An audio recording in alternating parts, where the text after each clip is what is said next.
जब नगर निगम वार्ड पार्षद रविंद्र भाटिया जी चुनिंदा हमने पार्षद चुन के भेजा हुआ है, तो हम उनको अवगत कराएंगे।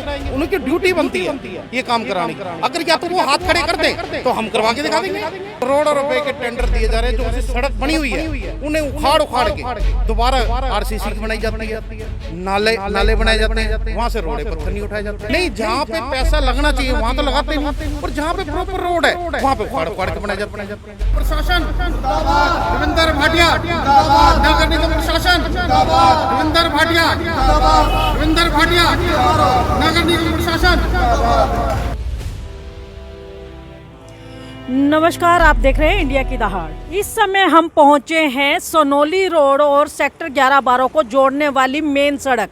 जी हाँ, सोनोली रोड और सेक्टर 11-12 को जोड़ने वाली मेन सड़क गंगापुरी रोड पर। आपको बता दें कि देखिए यहाँ पर जो है स्थानीय बाशिंदे जो हैं किस तरह गंदगी के अंबार में रहने के लिए मजबूर है। तो देखिए यहाँ पर मौजूद लोग किस तरह से दिखा रहे हैं कि ये जो नाला है इतनी बुरी तरह से भरा पड़ा है कि यहाँ पर ना तो कोई सफाई करने वाला आता है, और उसके बावजूद अगर गंदगी इतनी भरी पड़ी है कि इसका जो पानी है ओवरफ्लो होकर हमेशा सड़क पर आया रहता है। जैसा कि आपने दूसरी और कॉलोनियों में भी देखा होगा, यहाँ भी यही हालात हैं। यहाँ पर जो पानी है हमेशा ओवरफ्लो होकर सड़कों पर बहता है। आपको बता दें कि थोड़ा समय पहले ये सड़क बनवाई गई थी, तो देखिए आज ये सड़क जो है, सड़क पर बजरी के अलावा और कुछ दिखाई नहीं देता है। सारी सड़क पानी की निकासी ना होने के कारण, पानी सड़क पर खड़ा होने के कारण सारी सड़क जो है खाली बजरी का ढेर बन करके रह गई है। यहाँ पर जो स्थानीय बाशिंदे हैं उनको बड़ा दूभर जीवन जीना पड़ रहा है। उनके परेशानियां जो हैं दिन प्रतिदिन बढ़ती चली जा रही हैं।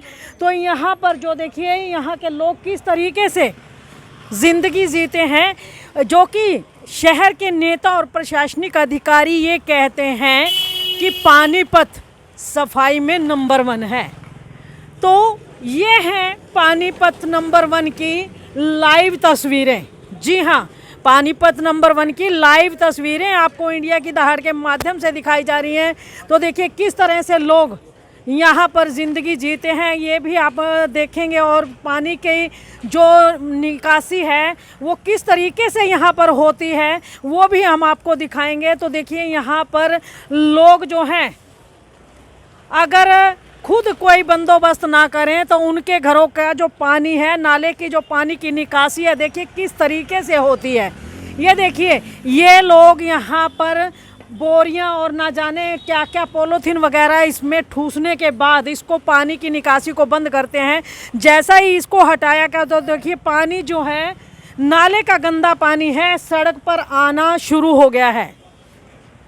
तो आपको बता दें कि सड़कों पर ही नहीं, अगर नालों के अंदर भी गंदा पानी इसी तरह से रुका रहता है तो कहीं ना कहीं भयंकर बीमारियों को न्योता देने वाली बात है।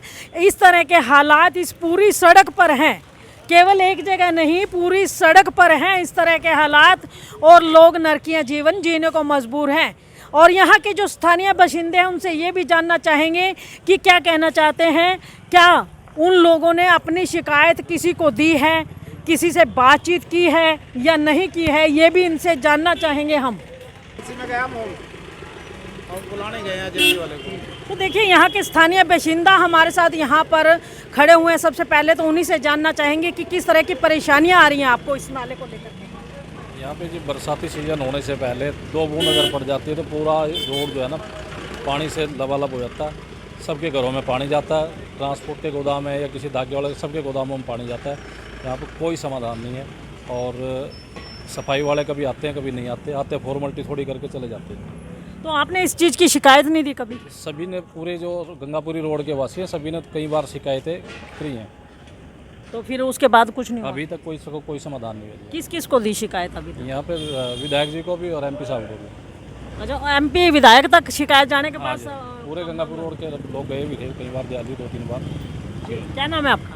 सुशील जी। जी भाई साहब,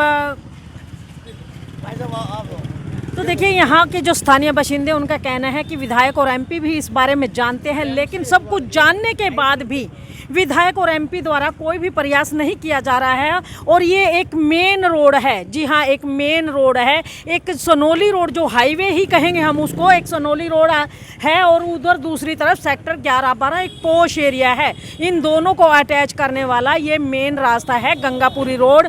और उसके हालात अगर ऐसे हैं तो आम शहर के हालात क्या होंगे। तो आइए हमारे साथ जगदीश जी हैं, उनसे जानना चाहेंगे। जगदीश जी आप क्या कहेंगे इसको लेकर? आज से 1 महीने से मेरे नॉलेज में इन्होंने डाली कि ये नाला ब्लॉक पड़ा है जी।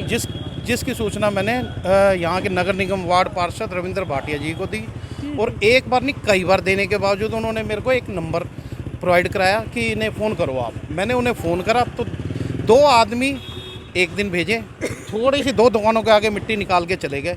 फिर उन्होंने सारे मुआयना करा तो उन्होंने कहा कि भी यहाँ पे जेसीबी से सफाई होगी, तो इसके लिए उनको अवगत भी करा दिया। और कई बार मैं रविंद्र भाटिया जी को कह चुका हूँ कि ये जेसीबी से साफ़ होगा, जेसीबी से साफ़ होगा। वो कहते करा देंगे। आज 1 महीना तो हो गया कि आपने ये हालत देख रही है कि आज तक इसमें मैंने नहीं देखा कि पानी सूखा हो।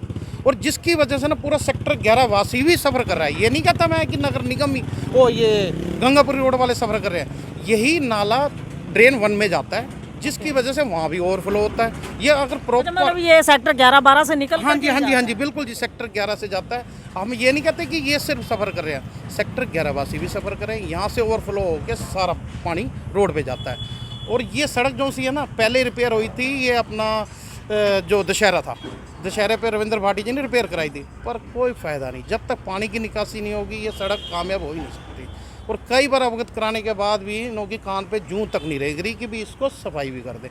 करोड़ों रुपए के टेंडर दिए जा रहे हैं, जो सी सड़क बनी हुई है उन्हें उखाड़ के दोबारा आरसीसी की बनाई जाती है, नाले बनाए जाते हैं, वहाँ से रोड़े पत्थर नहीं उठाए जाते। तो जगदीश जी क्या आपको अच्छी सड़कें अच्छी नहीं लगती? नहीं, अच्छी सड़कें नजर आती हैं, पर पानी की निकासी, एक बार शायद पानी की निकासी दोबारा बना रहे नहीं। जहाँ पे पैसा लगना चाहिए वहाँ तो लगाते नहीं, और जहाँ पे प्रॉपर रोड है वहाँ पे उखाड़ के बनाए जाते हैं।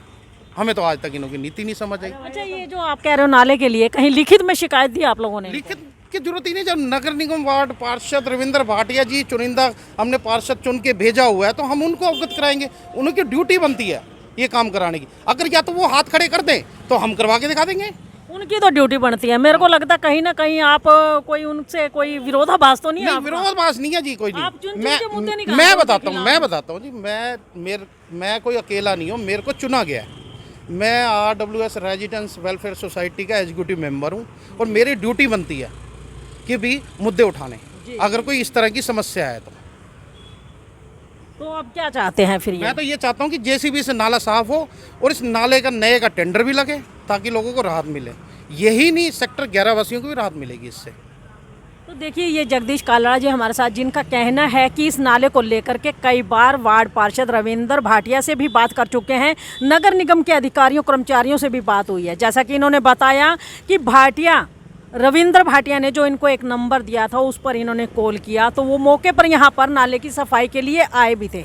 लेकिन नाले के हालात देखने के बाद उनका यही कहना था कि जेसीबी के बिना ये नाले जो साफ़ नहीं हो पाएंगे। तो आप लोग भी यही जानते हैं कि ये जो नाले हैं इनकी गहराई इतनी ज़्यादा है कि अगर आम आदमी हाथों से इसकी सफाई करना चाहे तो कर नहीं पाएगा।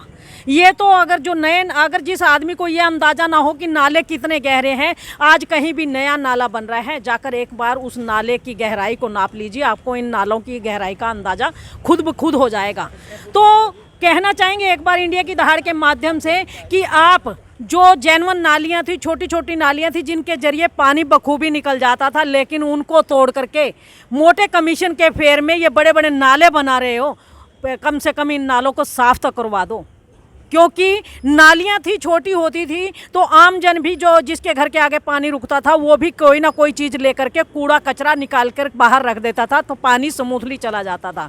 लेकिन अब ये नाले इस तरीके बन गए हैं कि कहते हैं ना, कुआं या खाई जो होता है उसके अंदर से सफाई करना बेहद मुश्किल हो जाता है काम। ऐसा ही काम इन नालों के चलते हो गया है। और शहरवासी जो हैं गंदे पानी के, जो कहते हैं कि गंदे पानी के तालाब पहले गांव के बाहर हुआ करते थे, आज पानीपत के हर गली मोहल्ले के अंदर गंदे तालाब बने हुए हैं और उस गंदगी में ये लोग रहने के लिए मजबूर हैं क्योंकि इनके पास इसके अलावा और कोई चारा नहीं है। तो आइए और स्थानीय बाशिंदे हैं, उनसे भी जानना चाहेंगे, कुछ कहना चाहेंगे भाई। यहाँ पे जी नाले की समस्या शुरू से है और आज तक है जी। ये नाले की प्रॉब्लम तो बरसात में देखो 12 के 12 यहाँ पे पानी खड़ा रहता है और 6 फुट गहराई है नाले की, और वो अब तक ऐसे ही अटा खड़ा है कि जैसे अटा भर दिया जाता है।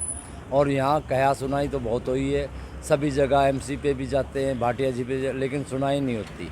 अब क्या करा जाए, वो समस्या का हल निकालो कोई ना कोई, कि हम तो चाहते हैं भी इसकी सफाई हो और सभी आदमी सुकून में रहें, खुशहाली आए, लेकिन यहाँ तो बुरा हाल है जी।